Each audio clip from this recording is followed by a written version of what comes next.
essa primeira frase. Nós temos aprendido quem Jesus é. E isso é maravilhoso, nós aprendermos quem é o Senhor Jesus. Porém, é necessário que eu e você, que a gente estude, que a gente saiba quem nós somos. Jesus é o Filho de Deus, Jesus é o Senhor dos Senhores, mas quando nós estamos em Jesus, nós recebemos de Deus uma identidade também. E se você reparar, a primeira coisa que o diabo tenta, com certeza sem sucesso, é questionar Jesus a própria identidade, falando para ele, se tu és Filho de Deus, querendo levar Jesus a duvidar da própria identidade. Mas como a gente entendeu aqui, antes da tentação, Jesus já tinha ouvido de Deus, tu és o meu Filho amado. Então é muito importante, irmãos, porque sobre isso que nós vamos conversar aqui nessa noite. Deus, Ele quer dizer para nós quem nós somos na sua presença. É importante saber quem Jesus é. E eu, Jesus, quem eu sou? E Jesus, Ele quer dizer para nós quem nós somos, mas não de maneira individual, mas no coletivo. Eu mandei uma imagem para a Andréia, uma imagem que já tenho mandado para os irmãos durante a semana, e foi colocada aqui no início do culto, que é essa pergunta aqui. Os irmãos estão reconhecendo essas pessoas que estão aqui, né? Tá faltando alguns irmãos aqui, eu vou botar todo mundo. Mas o que é a igreja, né? E os irmãos vão entender por que está a nossa cara aqui. Hoje em dia, quando se fala de identidade, fala-se muito da minha identidade. Ao ponto que a pessoa pode escolher o seu gênero, não é isso? E todo mundo hoje em dia luta pela sua identidade. É a geração onde o eu, onde a minha identidade importa sobre tudo, ao ponto da pessoa ir contra a realidade. Então, se a pessoa se identifica como um animal, tem isso também, né? É terrian, tem um nome aí, não é isso? Aí elas sabem. Tem alguém na sala de vocês assim? Não, né? Que usa coleira? Não. Amém. Se a pessoa se identifica como um animal, logo a realidade tem que se submeter ao como ela se identifica. É isso que é a nossa geração. Nós estamos cada vez mais personalizados. Antigamente, a minha televisão, aquelas antigas, era igual à sua televisão. E era igual à televisão do João. Hoje em dia, se você pegar meu celular, é diferente do seu. O teu Instagram, aparece as coisas que você curte, que você gosta. E o meu Facebook, aparece o que eu gosto. Então está tudo personalizado. Até no WhatsApp tem os canais que você pode seguir. O canal do seu time, não é isso? Tudo hoje é a geração do selfie. Self-service, a comida, você pode escolher como você quer. E a foto é selfie também, você tira a própria foto. Quem é da antiga sabe que não tinha como fazer isso. Você tinha que posar para a foto e pedir fulano, posa, tira a foto. E todo mundo olhava, dizia X no 3, era tudo coletivo.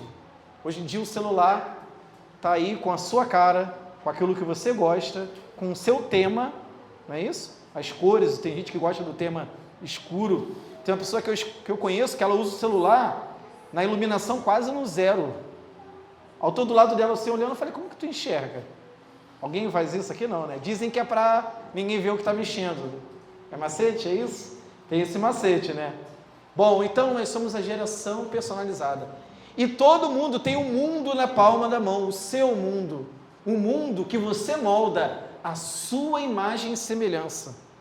O celular, ele muitas vezes é um ídolo que eu moldo com barro, né? Não com barro, mas eu moldo a minha imagem, a minha semelhança. E está todo mundo dentro da mesma casa, cada um com o seu celular. Antigamente, toda a família sentava-se diante da TV para assistir um jogo. Hoje em dia, enquanto o pai está assistindo o jogo, se o filho não quiser gostar de jogo, mas só de anime, ele vai ficar assistindo anime. Se ele gostar de dorama, não, ele não, ela, geralmente o homem não gosta de dorama, eu acho. Então, está todo mundo personalizado, nós estamos personalizados. E aí, nós temos um desafio. Por quê? Porque diferente de outras crenças aí fora, de outros entendimentos, nós somos chamados a uma coletividade. O coletivo de abelha é o quê? Alguém me lembra? Colmeia? Não? Não é isso. Não. Enxame, meu Deus. O coletivo de lobo é alcateia. Não é isso? Então nós temos coletivo. E o coletivo de pessoas que creem em Jesus? Igreja. Quando Jesus nos ensinou a orar, Ele ensinou assim: Pai nosso, não é meu Pai. Se nós repararmos muitos dos hinos que fazem sucesso, é assim: a minha bênção, o meu Deus é grande. E todos hão de ver o quão grande é quem? Meu Deus. Veja bem, não há problema nenhum a gente cantar. Só estou dizendo que nós vivemos a cada dia mais uma geração onde a minha opinião é a que mais importa. Bom, então Jesus, quando nos chamou, quando você foi salvo em Cristo, quando você recebeu o Espírito Santo, quando você um dia, a maioria aqui, ou alguns aqui foram já batizados nas águas, outros ainda vão ser, receberam uma identidade coletiva, onde a minha identidade, ela perde um pouco o protagonismo. Bom, e é maravilhoso, a Andressa orou aqui, que Deus, Ele nos santificou. Nós já somos chamados de santos em Deus, por mais que nós ainda pratiquemos a santificação. Então existe uma santificação posicional. Uma vez eu estando posicionado em Cristo, Ele me chama de santo. É maravilhoso. É mais ou menos igual eu faço com meu filho, né? Ou o Estevão nem tanto, mas eu já trabalhei em escola e eu falava assim para algumas crianças: poxa, você é um garoto tão obediente, por que você está agindo assim? Você coloca sobre a criança uma identidade positiva. É um reforço positivo isso. Porque aí a criança não vai pensar que ela é o rebelde, que ela tem que assumir essa identidade sobre si. Deus, Ele tem uma identidade particular, Ele te chama de filho amado, Ele te chama de santo nele, Ele te chama de santo nele, você passa a ser santo. Então, Deus, Ele faz isso conosco. Não é à toa que a maioria das cartas, os apóstolos começam falando assim: vocês, começa falando da nossa identidade, são santificados em Cristo. Aí, quando eles vão dar a varada, eles falam assim: olha, vivam conforme aquilo que Deus declara sobre vocês. Se Deus declara que vocês são filho dele, logo, viva como quem é filho dele. Mas antes, Ele dá essa identidade sobre nós. 1 João diz: vede como é grande o amor do nosso Deus, ao ponto de sermos chamados o quê? Seus filhos, em 1 João 3. Bom, entender quem você é muito importante. Bom, tem pessoas, eu vou dar um exemplo aqui um pouco estranho, mas peço a compreensão dos irmãos para entender, tá? Mas, por exemplo, hoje em dia, tudo tem essa questão da identidade, de se afirmar. Tem pessoas que dizem, tem pessoas dentro da igreja que têm o impulso homoafetivo. Mas ela não precisa declarar sobre ela falando assim: eu sou homossexual. Não precisa levantar essa bandeira. Porque em Cristo, nós fomos chamados para levantar uma bandeira. Eu sou santo em Cristo. Por mais que a pessoa reconheça que ela vai ser tentada nessa área, entende? Não viver na prática do homossexualismo. Perdão, da homossexualidade. Mas ela vai ser tentada nessa área. Mas ela não precisa botar sobre si essa bandeira: eu sou homossexual e cristão. Não precisa disso. Deus te deu uma identidade. E Deus nos deu uma identidade. Bom, é muito importante, sabe por quê? Se o adolescente ele coloca sobre si: eu tenho uma identidade X, Y, Z, ele vai acabar dando lugar a essa identidade. se ele ficar recebendo isso realmente como a sua identidade. Não. Em Cristo eu recebo uma identidade. Ainda que eu não seja merecedor de ser chamado santo, eu sou chamado de santo. Ainda que eu não seja merecedor de ser chamado de filho, eu sou chamado de filho. Bom, e aí nós temos algumas características desse coletivo chamado igreja. O que é igreja? Algumas pessoas se reuniram hoje para assistir o jogo do Vasco. É um grupo de pessoas. Mas não são igrejas. Não são igreja. Mas é um grupo de pessoas. Igreja também é um grupo de pessoas, mas com alguma coisa diferente. E eu falo assim de uma maneira muito explicativa. Parece que eu estou dando uma aula às vezes, mas é importante que a gente entenda isso. E por mais que eu fale de maneira assim, eu peço que você guarde no seu coração essas informações. Pois no dia mau, o diabo ele vai tentar confundir essas informações. Mas se você prestar atenção e entender que isso é igreja, você não vai deixar ser confundido. Igreja é chamados para fora, como a maioria já deve ter ouvido aqui falar. Só que existe um erro, até na interpretação dessa palavra, no grego, enfim, que as pessoas falam que é como se fosse chamado para fora, tipo assim, vamos evangelizar. Não é isso que essa palavra quer dizer, não que a gente não seja chamado para evangelizar, mas é mais no sentido de chamados para fora da sua casa para se congregar, entendeu? Então hoje todo mundo foi chamado para fora pelo Espírito Santo para estar aqui em uma assembleia, uma congregação. Essa palavra igreja, inclusive, é usada até quando vão haver julgamento dos cristãos lá em Atos, e o pessoal fala isso, vamos deixar esse julgamento para uma igreja, para uma assembleia formal, um julgamento. Ou seja, a palavra igreja ali é usada até para um povo que não é cristão, ou seja, é um ajuntamento de gente que saiu da sua casa. Os romanos tinham isso, eles participavam da política, então eles saíam da sua casa e se reuniam. Então você já foi chamado para fora, você está fora da sua tenda, mas você está aqui junto. Então é um corpo que é nascido pela fé em Cristo Jesus. Bom, a igreja, ela é uma comunidade. Deixa eu abrir um texto aqui, mas eu gostaria de dizer para você que a igreja é uma comunidade onde você é chamado não para receber os seus próprios interesses, mas para cuidar do interesse de quem está aí do teu lado. Falar igual o pessoal, olha para o teu lado, olha para quem, não precisa fazer isso não, mas igreja é um lugar onde você se reúne para buscar os interesses da comunidade. Ah, mas eu sou muito pequeno, eu estou passando por dificuldade, eu pequei anteontem, me estressei com a minha avó. Mas você tem alguma riqueza que eu não tenho. A Luísa tem algo de Deus que eu não tenho. Vou ler o capítulo 4 de Efésios. Eu vou te dar um exemplo para os irmãos que eu também dei aqui na quinta-feira. A Sandra já esteve aqui na quinta, está ouvindo algum replay, né, de algumas coisas que eu já falei, mas eu vou adicionar mais algumas coisas também úteis.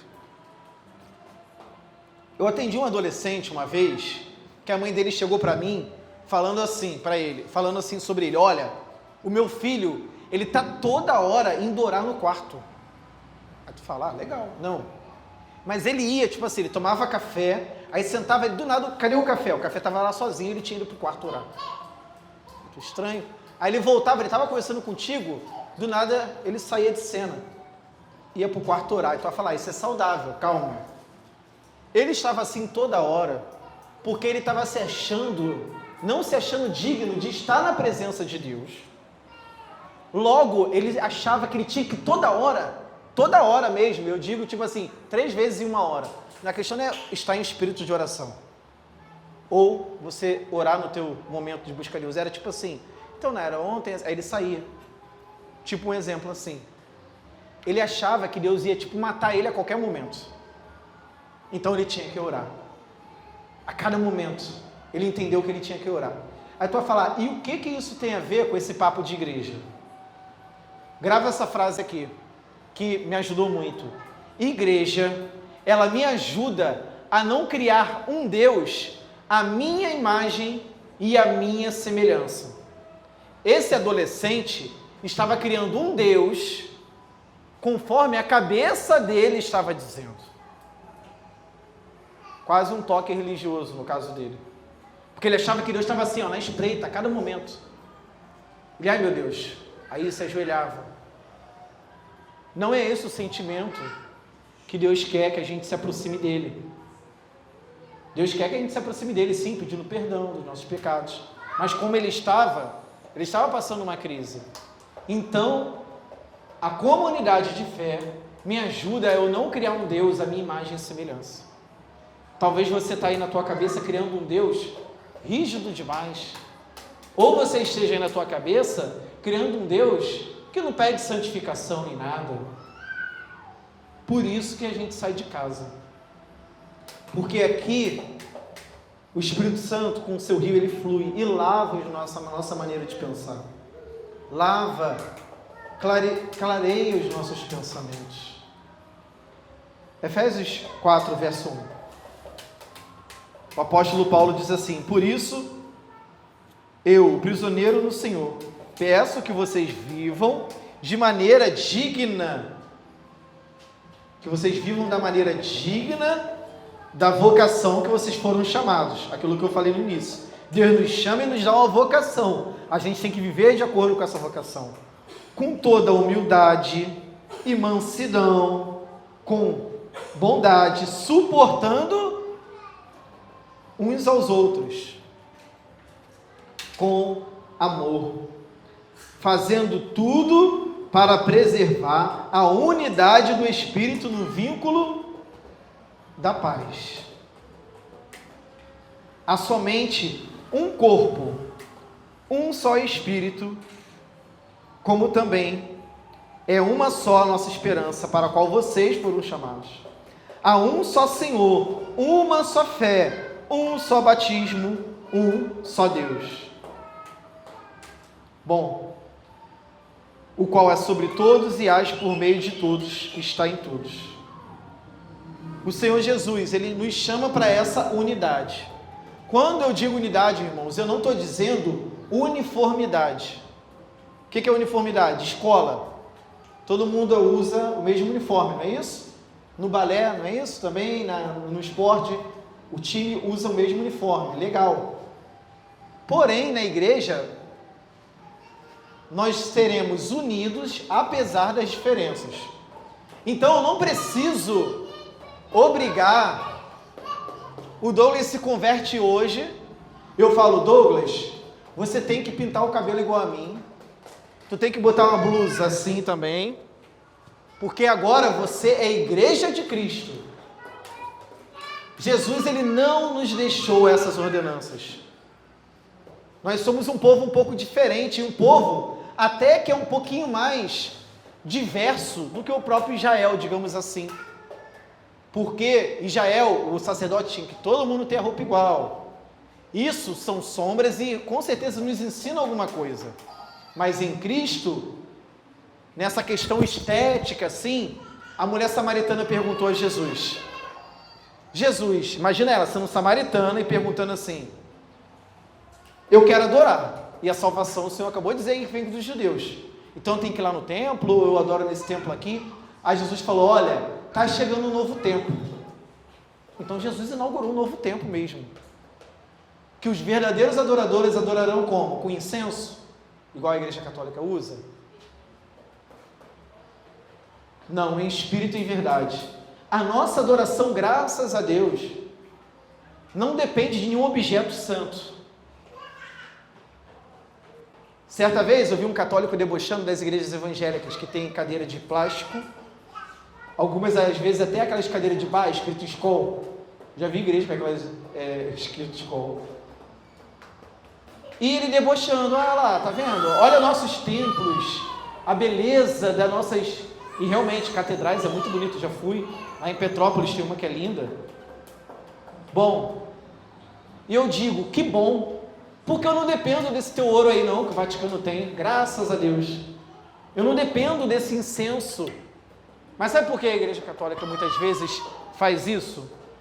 Porque aí a pessoa ela não consegue se sentir especial se ela não tiver diante do padre com aquele incenso. Diante da água, ó, água benta, ela não se sente especial. Então o poder fica mais na mão de quem? 2 sacerdotes da igreja. Eles botam só isso, eles vão olhar para tu, você tem uma roupa igual a minha, aquela roupa deles lá, como o meu antigo pastor usava, de lanterna verde, né? Mas assim, é só uma brincadeira, obviamente. O pessoal tem sua estética. Mas eu quero dizer, eu não dependo dessa roupa. A gente adora a Deus, irmãos, com cadeira de plástico. A gente adora a Deus sem microfone. Porque a gente não depende disso para ser igreja. Aleluia. Os únicos objetos santos que eu poderia dizer que Jesus deixou para a gente usar é o pão e o vinho. E a água tem em todo lugar. E o pão e vinho, no tempo bíblico, tinha em toda a casa. Então não ficava aquela coisa assim, igual no templo. No templo tinha que ter o quê? Estola sacerdotal, altar de holocausto, tinha que ter tudo isso, a Arca da Aliança. A gente não depende disso. A Arca da Aliança, ninguém sabe onde ela está. Porque a função dela já foi cumprida. É Cristo. A Arca da Aliança representa cristão. A gente não precisa de objeto sagrado. Tem até um movimento de alguns cristãos evangélicos indo para a Igreja Católica. E quando eu vou ver o comentário, eles se sentem mais especial porque usam uma cruz. Eu uso às vezes uma cruz, vocês já viram. Mas eles se sentem mais especial porque eu uso o terço, porque eu uso a água benção, porque eu uso o incenso. A gente não precisa disso. Em espírito, Deus precisa de uma adoração que vem de dentro e que seja verdadeira e que queira o conhecer baseado na sua palavra. Graças a Deus, Jesus liberou a gente disso tudo. Imagina como ia ser difícil, estou falando agora do âmbito humano, tá? Para o cristianismo se expandir, se para ser cristão você precisasse disso tudo. Mas cadê o incenso? E cadê o altar? E cadê a roupa especial? Não precisamos. Somos livres nele. Então, nós somos um povo que se reúne. E a nossa beleza, sabe onde que está? Nessa pessoa que está aí do teu lado. Ela, junto com você, nós somos templo do Espírito Santo. A beleza não está mais no ouro. A beleza está em você, em nós. Cristo em nós. Esperança da glória. É Cristo em você, minha irmã. Essa é a beleza. Quer contemplar Deus? Não precisa olhar para as grandes catedrais, não. Olhe para o seu irmão. Peça uma palavra. Ore com ele, igual a gente fez aqui, orando pelos outros. É uma das características da igreja. Somos um povo que não depende de mais nada físico. E o partir do pão tem em toda a casa, porque isso pede comunhão. Bom, somos comunidades de pessoas diferentes. É importante que nós venhamos aqui, para que nós não criemos um Deus à nossa imagem.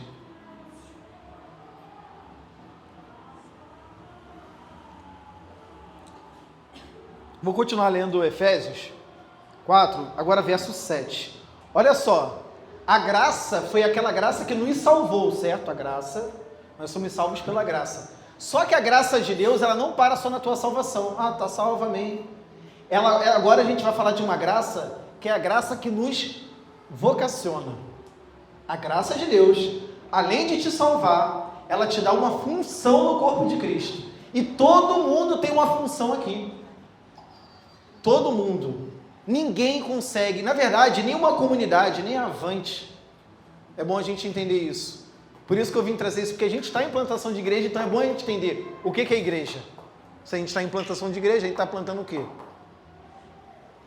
Nem a Avante vai conseguir ter nela todos os dons e toda a beleza que há em Cristo. Tem beleza que há em Cristo, que esse irmão aqui que está cantando agora, não muito afinado agora, a gente está ouvindo, mas tem beleza que ele tem, que eu não tenho. Com o terno dele, a irmã com o coque dela, que eu não tenho. E tem beleza, se eles puderem enxergar isso também em mim, que eu tenho de Cristo para passar, que eles talvez não vão conseguir. Por causa da cultura, por causa do jeito, por causa, às vezes, de uma espécie de ênfase doutrinária. Tem igreja que foca muito nos dons, tem igreja que foca muito no ensino teológico. Então vamos lá. Verso 8 diz assim: quando Jesus subiu... verso 7. E a graça foi concedida, ó a graça vocacionando, a cada um de nós, segundo a medida do dom, do presente de Cristo. Por isso ele diz, quando ele subiu às alturas, Jesus subiu, ele levou o cativo o cativeiro e concedeu presente aos homens. E graças a Deus, o dom que eu tenho, você não tem. Mas o dom que você pode ter e tem, eu não tenho. Eu preciso de você, você precisa de mim, nós precisamos de Cristo até o fim. Se o corpo de Jesus, vamos lá, é a igreja, como que eu vou contemplar a beleza de Jesus só a cabeça? Eu preciso da igreja para adorar Jesus. Parece heresia, mas não é. Por quê?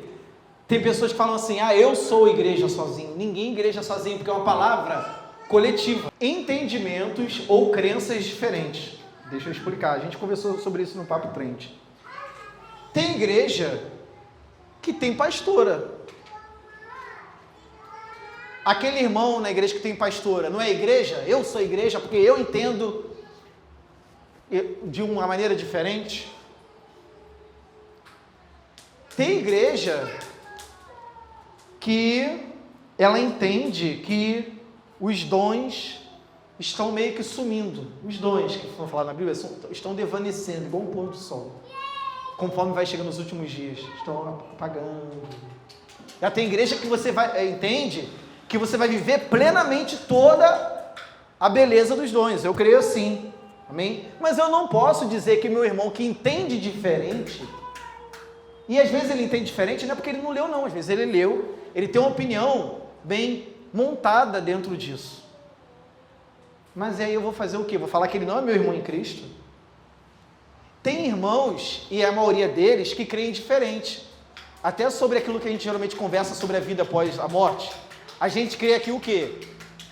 Que a gente morre e que a gente vai descansar no Senhor. Não é assim que os irmãos creem? É assim que os irmãos creem, gente? Que eu morri agora, vou descansar em Cristo, certo? E depois vou abrir os olhos nele um dia para estar, diante dele. É assim que a gente entende. Bom, estudando eu percebi que só a gente aqui crê assim e os adventistas. E aí? Então a maioria das igrejas acreditam baseado naquele versículo de Paulo, que Paulo fala assim, eu queria até morrer e estar com Cristo logo, mas por causa de vocês eu não vou fazer isso, tem a obra para ser feita. Então, baseado nesse versículo, eles acreditam que o crente, ao morrer, ele abre os olhos, digamos assim, não do corpo, mas espiritual, do seu espírito, está com Cristo. E depois, quando Jesus vier nessa terra, para instituir o reino, ele vai precisar de pessoas em corpo, e não fantasmas. Aí sim, o corpo dessas pessoas vão ser restaurados. Então, quando Paulo fala os que dormem, seria o dormir do corpo. Fulano dormiu. Tem muito essa linguagem para falar de morte antigamente. Fulano dormiu, então estou falando da morte do corpo. Então, os irmãos entendem assim. E aí? Eles não são meus irmãos em Cristo, porque entendem, como eu falei, surpreendentemente, estudando, eu percebi que só a gente e os adventistas acreditam, como a gente fala, que é o sono da alma. Que a gente vai dormir no Senhor, para só no dia da volta de Jesus acordar. Eu aprendi assim desde pequeno, mas tem irmãos que não entendem assim. E não são meus irmãos em Cristo, são meus irmãos em Cristo. Paulo vai dizer, uns consideram um dia mais sagrado, outros não consideram. E tu vai falar assim, mas essa pessoa nunca ouviu a Bíblia, nunca leu. Não, tem pessoa que leu e entendeu que a vida após a morte é daquele jeito, tem pessoa que leu e entendeu daquela maneira. Aí tu vai falar assim, Alisson, então Deus é relativista? Deus é relativista também ao permitir que existe uma igreja aqui, assembleia totalmente diferente da gente, e a gente seja diferente deles, que é diferente da igreja da Metral, que é diferente da igreja Batista lá Multiplicar, que é diferente da igreja PIB do Coafá? Deus, ele é Deus relativista? Não. Mas eu sei que assim como Paulo diz, existe um povo que crê somente em um Senhor. Um Senhor, isso nos une. Então, se teu irmão, ele tem uma crença, um entendimento diferente bíblico, numas coisinhas secundárias da fé, como que Jesus vai voltar? Vai ser no arrebatamento e depois ele vai vir de novo? Ou como os irmãos adventistas acreditam que Jesus já vai vir, já pisando com o pé na porta, botando o reino? E aí? Mas ele acredita que Jesus é o Senhor? Ele acredita que só através de Cristo tem salvação? Ele acredita que a Bíblia é a palavra de Deus? Ele acredita que nenhum outro nome há que possa ser salvo? Ele busca a santificação, que é o que é a santificação? A cada dia procurar ser parecido com Jesus. Ele busca isso. Ele não quer viver como uma pessoa, viver na devassidade, viver no pecado mesmo. Se ele busca Deus, busca a santificação e crê no Senhor Jesus, ele é teu irmão. Por mais que como os presbiterianos acreditem, eu acho muito estranho esse entendimento dos nossos irmãos presbiterianos, que o próprio pastor Adilan cita aqui muitas vezes, Hernandes Dias Lopes, eles batizam crianças na presbiteriana, sabia? Não são meus irmãos, o pastor, aquele senhor idoso, servo de Deus, Hernandes Dias Lopes. Então é importante que a gente tenha paciência, que enquanto estivermos aqui nessa terra, é bem provável que nós não vamos todos entender exatamente da mesma maneira em todos os assuntos, mas eles são teus irmãos. Sabe por que é bom a gente entender isso? Porque eu já vi crente, por causa desse entendimento, assim, esse orgulho mais teológico, digamos assim, ele entende errado, não conseguir conviver com um crente do teu trabalho, da escola. Às vezes vai ter um crente da Assembleia de Deus, vai ter um crente da neopentecostal, irmão teu em Cristo, aí tu vai ficar só implicando com ele, porque ele acredita em algumas coisinhas diferentes de você. E se tiver um presbiteriano do teu lado, quando abrir a Bíblia? Tu vai falar, sabia que você não deveria batizar crianças? Aí tu pode falar uma vez, beleza, eu acho que também há espaço para um diálogo maduro.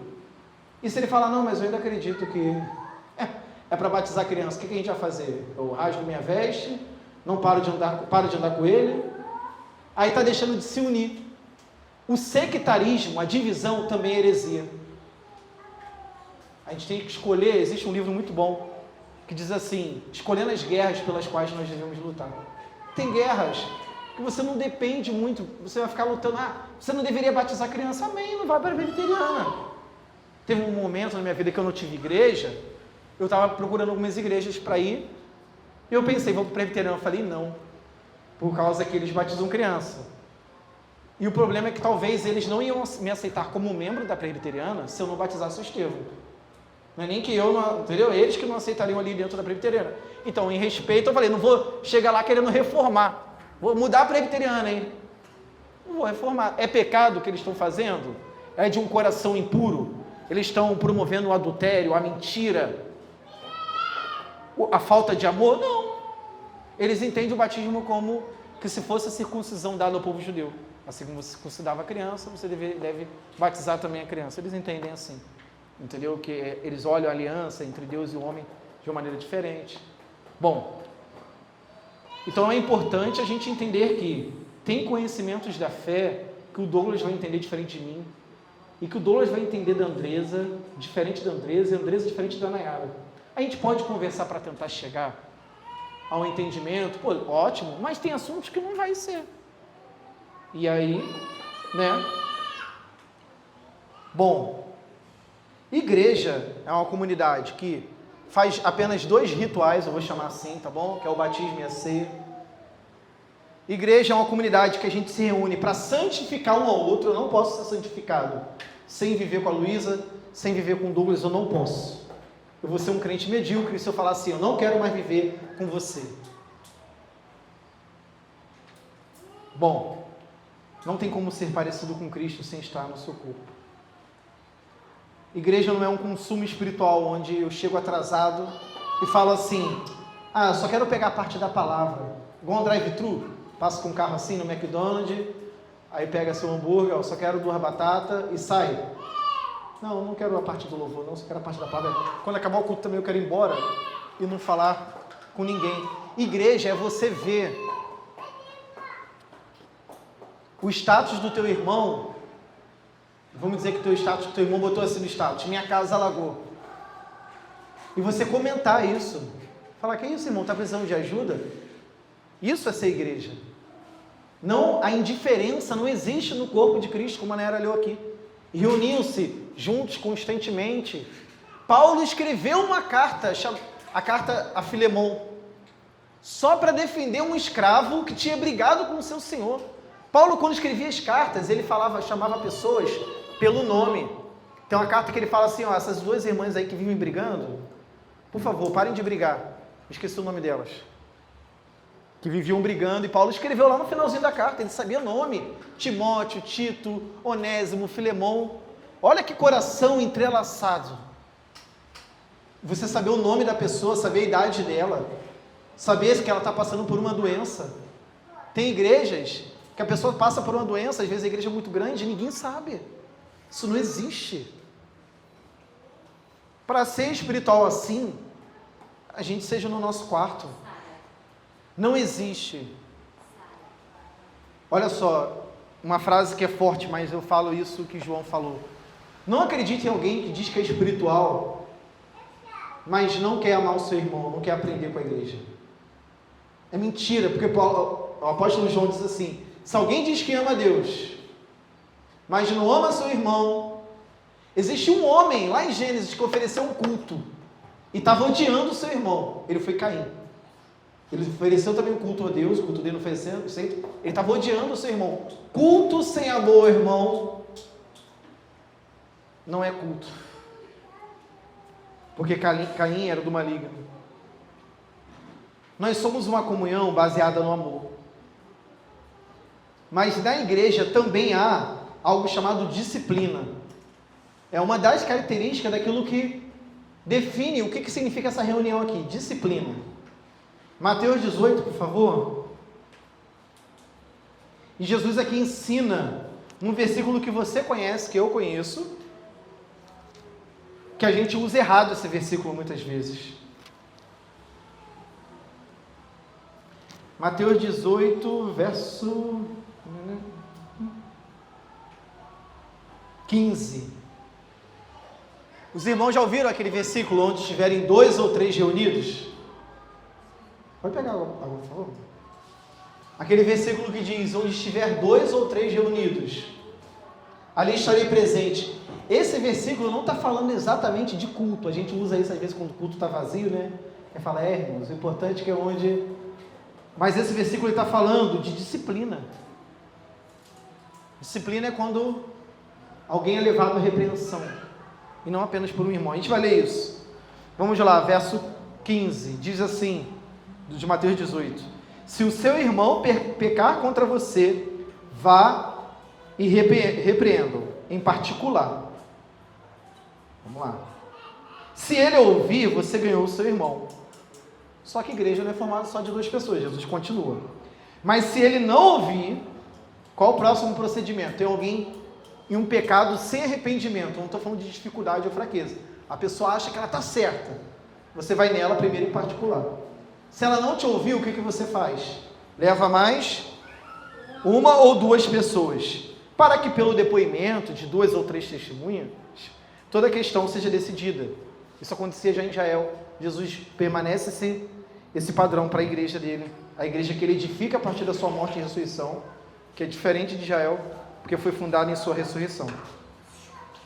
Você foi no teu irmão com 2 ou 3 testemunhas, verso 17, e se ele se recusar a ouvir essas pessoas, o que você tem que fazer? O que diz ali, irmãos? Verso 17, por favor. Se ele se recusar a ouvi-los, o que a gente faz? Conte a igreja. Então a igreja, ela também é importante para isso. Então vai falar: poxa, a igreja ela quer punir? Não, a igreja ela quer salvar a pessoa de um pecado que, como dizem os católicos aí, e alguns irmãos mais antigos, impenitente, que é o quê? Um pecado sem arrependimento. Eu estou certo porque eu estou certo. Um exemplo, eu bato na Nayara, um exemplo, tá? Aí eu bato na Nayara, eu sempre dou esse exemplo. Desde da PIB eu dava esse exemplo, o pessoal ficava rindo. Mas, né, sério, violência doméstica é sério. Eu bato na Nayara conversou comigo. Nada. Aí a Nayara chama o Adilan e o Wallace para conversar comigo e me não, só conversar comigo. Olha, Alisson, não, eu tô certo porque ela fala demais, eu posso bater mesmo. Aí o que o Adilan e o Wallace faz? Traz para a igreja. Ó. Nós temos aqui o nosso irmão Alisson. Sei que deve ser algo difícil passar por isso. Ele acha que está certo em bater na esposa. Já foi conversado com ele no particular, já conversado com 2. Agora eu trago para a igreja para a gente ver o que a gente faz aí. Tira ele um pouco das atividades, leva ele à reflexão. O João Vitor vai acompanhar ele em discipulado. Todas as segundas-feiras ele vai ter que se reunir com o João Vitor, porque senão o Alisson não vai ser reintegrado àquilo que ele faz na igreja. É importante que a gente entenda. Uma massagem. Aí reúne ele, Douglas, me bate um pouquinho. Mas, 2 reunidos ali, Jesus está presente. Na surra, mas está, pior que está. É importante, porque às vezes, eu conheço um homem que ele abandonou os seus 2 filhos. Mas ele vivia fazendo a obra e pregando para toda a igreja. O que a liderança fez? Tirou dele o doce de pregar para a igreja, onde ele tinha os afetos, onde ele era querido. Porque na igreja, às vezes você é querido, ninguém te conhece. Às vezes a gente está aqui de máscara, geral está aqui com a máscara, ninguém se dá a conhecer, né? Aí ele recebeu os afetos. A liderança não tirou dele a obra. Ele continua sendo líder até hoje e acha que está certo. Cadê a igreja nesse caso? Tira o doce, pouquinho. Não é punir, você não é digno de pregar. Não é isso. Nem que a pessoa não seja digna. Digno ninguém é. A questão é, cuida da tua vida um pouquinho. Aí tu vai falar, mas aí está se metendo na vida dele? Então, igreja é um se metendo na vida do outro mesmo. Por exemplo, parece estranha essa frase, mas é se metendo na vida do outro mesmo. Tu está aqui para se meter na vida de alguém, para alguém se meter na tua vida. Vai lá, devido à proporção. Vocês vão entender. Em certa família em Corinto, tinha um filho que estava tendo relações sexuais com a mulher de seu pai. Coisa de família. O que eles fazem lá? Deixa pra lá. Qual o problema? É família. Se eles são estranhos, deixa eles ser estranhos. O pessoal fofocou para o apóstolo Paulo a importância da fofoca boa, tá? Que é você chegar pro teu líder e falar assim, olha, eu vi o João ali, só um exemplo, tá, João? Fumando maconha. Um exemplo, tá? Os exemplos são... Pode botar a minha. Eu vi o Alisson fumando maconha ali, dançando até o chão. O que você faria? Você contaria pro Adilão ou não? Eu peço, por favor, se um dia vocês me verem dançando a Anitta ali e fumando alguma coisa, contem pro Wallace e pro Adilão. Na hora, por favor, antes que eu morra. Então é pro meu bem. Ou o Wallace me mate, né? Exatamente, que eu já vou preso. Me conte, se me verem numa situação assim, tu conversa comigo, só que eu já vou estar doidão, já pode chamar já os irmãos, já pode pular para a fase 2 e 3 aqui do processo. Paulo se meteu naquela família, por causa da fofoca do pessoal de Cloé, ou seja, nem tudo é revelação, às vezes Deus te dá uma informação que é para você usar mesmo. Não para fofocar as pessoas, contar para os líderes. Melhor do que você ficar... A Sara me vê. E aí, Luiz? Aí, sabe quem eu vi? O Alisson ali. Não! Ao invés de espalhar, conta, né? Faz o processo, conta para os teus líderes. É importante, então, estou brincando aqui, a fofoca, né? Não é fofoca, né? Você fala, olha só, na igreja, a gente pode tanto se meter um na vida do outro, que Paulo permitiu fofoca e elogiou o pessoal de Cloé. Ainda bem que o pessoal de Cloé me bateu e me disse que tem família aí que está acontecendo isso e isso. Então, ser igreja é se fazer frágil. Já teve vezes que eu e Nayara estava em crise, brigando com o outro direto, que eu percebi que eu estava igual na Torre de Babel. Um falava uma língua, outro falava outra, ninguém resolvia. Eu chamei o Wallace para ir, só que o Wallace no dia não pôde, aí eu chamei o pastor Fernando, da minha antiga igreja, e a pastora Rosi, para ir lá na minha casa. Pessoas que eu não conhecia há muito tempo, não é confortável. Mas é Deus tratando a gente, não é confortável. Ele falou, olha, tu não vai falar agora. Tu vai calar e vai ouvir. É Deus tratando da gente. É irmão, se não fosse o Wallace. Aí sabe o que acontece? Eu amo meus irmãos pentecostais, tá? E eu acredito nos dons. Aí, às vezes o cara está em pecado e você está esperando vir uma revelação de Deus. Não, tá aqui, ó, o método, ó. O método está aqui. Aí o crente está aqui de costa para a Bíblia cantando, eu quero viver algo novo. Não vive algo novo. Livro que já está escrito aqui, antigão, ó, 2000 anos, ó.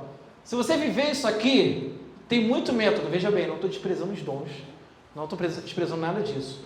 Mas a ênfase errada nos dons, achando que tudo tem que ser revelação, aí a Sara fica orando, aí Senhor, revela para os líderes que o Alisson está lá dançando ali, fumando maconha. Não, está aqui na Bíblia, o método está aqui. Deus não precisa falar não. Deus já falou, Deus te mostrou e falou o que você tem que fazer.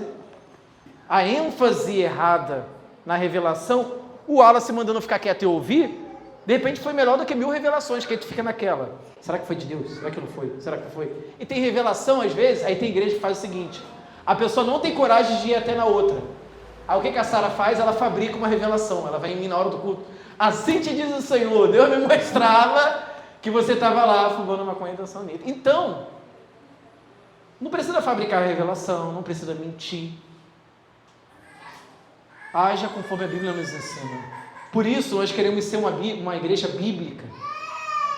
A Constituição do Brasil é o que deveria reger a nossa nação. A Constituição da igreja está aqui. Entende? Então nós queremos ser uma igreja bíblica. O mais bíblica possível, dentro da nossa limitação de entendimento. A gente entende que nem tudo que está aqui eu vou entender antes de Jesus voltar. Paulo fala que a gente vê Deus como que através de um espelho. O espelho na época era meio turvo, mas quando ele se manifestar, nós veremos totalmente aquilo que ele é. Então a igreja é um lugar onde acontece a disciplina também. Então já sabe o método aí, tá, Sara? Se me vê aí, fica tranquilo. Bom, estou terminando, irmãos, eu falo muito. É de família. Bom, vamos lá. Igreja é uma comunidade de discípulos que estão sendo discipulados e estão discipulando alguém. Vamos lá, Jesus falou assim um dia, ide por todo mundo e tocai violão para toda criatura. Não. Ide fazei músicos. Não. Ide fazei discípulos. Todo cristão, você deveria perguntar, quem eu estou tentando discipular ou ajudar na fé? Não responda para mim. Eu estou tentando, discipulando, mesmo com a sua fraqueza, animando algum irmão na fé? Ser discípulo é o quê? Ser parecido com Jesus. Você está tentando levar alguém a ser mais parecido com Jesus? Você deveria. Claro que nós temos serviços aqui, mas às vezes nós, ainda mais nós evangélicos, que temos uma cultura musical muito poderosa, os músicos evangélicos são os melhores do Brasil. O pessoal de fora aí tem Ludmilla, o pessoal fica todo chamando os músicos crentes para trabalhar com eles, porque às vezes a igreja não paga, não tem condição. Aí eu vejo, eu conheço esse cara, esse baixista aqui. E aí o pessoal de fora fica babando em ver a nossa musicalidade. Porém, até o músico, ele deveria estar sendo discipulado por alguém e discipulando alguém. Você deve estar sendo acompanhado por alguém, de alguma maneira, abrindo suas fraquezas, suas dificuldades, pedindo oração, e você também deveria estar ajudando alguém nesse processo. Isso é ser igreja. Eu acho que isso seria o essencial. Jesus já começou assim, ó, ide e lancem um novo CD a cada ano. Não, a gente agora. A música, ela serve para quê? E a gente vai entrar no último ponto. Para pregar Jesus, para pregar a palavra, o microfone. Jesus não mandou ter microfone, mas o microfone eu uso para quê? Para ter uma melhor comunicação, o vídeo no YouTube, a música. Mas tudo isso tem que servir ao discipulado. A igreja é uma comunidade discipuladora. A igreja é uma comunidade discipuladora. Então você deve estar fazendo discípulo e também sendo discipulado, sendo acompanhado por alguém que te ajude a ser mais parecido com Cristo, de alguma maneira. Discipulado não é um curso que tu faz, não, já fui discipulado lá no início, não. Você sempre está nesse caminho de ser mais parecido com Cristo. Você não alcançou, eu não alcancei, pede ajuda a alguém. Então, de maneira simples, o discipulado, de maneira orgânica, eu digo que discipulado também é isso. Bom, e o último ponto que eu gostaria de dizer, né, para encerrar, é em Colossenses 3,15, que é muito importante também. E é uma coisa que a gente fez aqui hoje.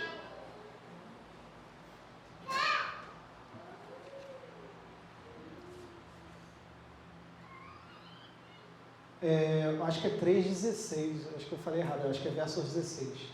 Isso, ó, vamos lá. Isso tem a ver com aquilo que a gente faz em todo culto. Isso também é uma coisa que acontece na igreja. Que a palavra de Cristo habite plenamente em vocês.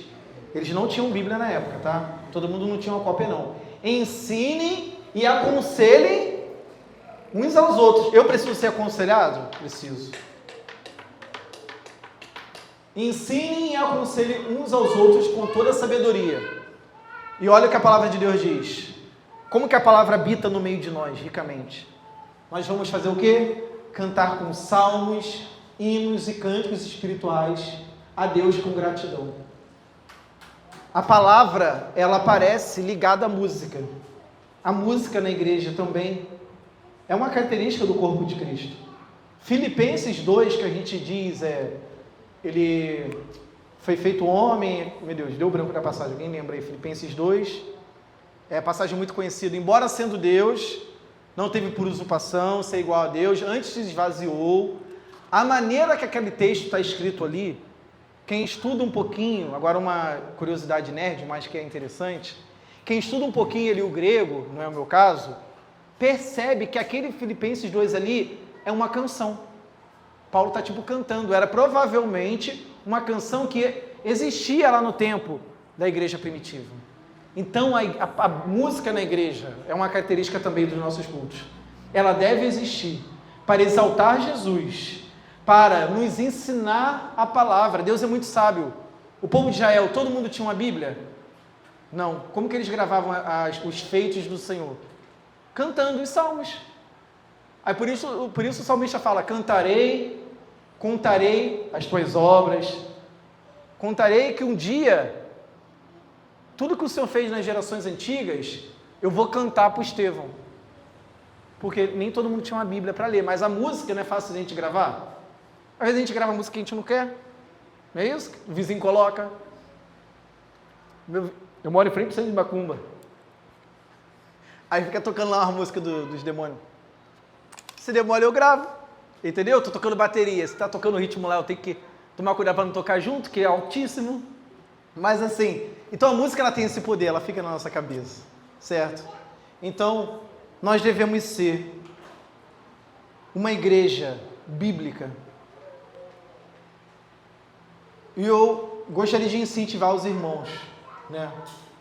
Como incentivei a Nayara, a ler também o livro de Atos, que mostra muito característica da igreja.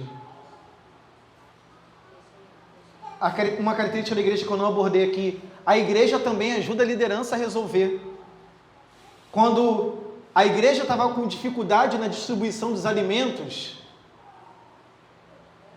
os apóstolos falaram, escolham vocês, entre vocês, homens que foram os diáconos, aí escolheram Estevão.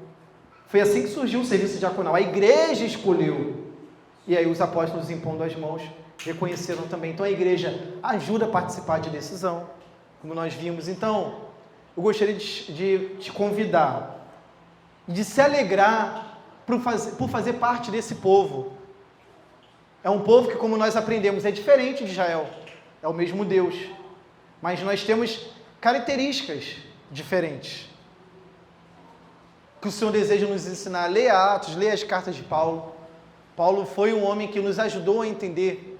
Também Jesus edificou, mas Paulo lançou os fundamentos, como Jesus mesmo fala. E nos fez entender melhor o que é a igreja, que tem alguns aspectos diferentes. Leia Atos, pô, é muito vivificante ler Atos. O nome do meu filho veio de lá, Estevão. Aparece na lista, eu me lembro até hoje quando a gente escolheu o nome dele, estava eu e Nayara lendo Atos em casa. Atos. A gente morava lá na antiga casa ainda. E a gente falou, pô, bonito esse nome Estevão. E ali, logo depois que veio o nome dos diáconos, vem a história deles. E Estevão prega com poder, não nega o nome do Senhor. E é morto. É o primeiro cristão que morre pela fé. Então eu gostaria de te convidar a entender. Pedi para o André botar, só para terminar aquela imagem. Eu preciso, você precisa, nós precisamos um dos outros.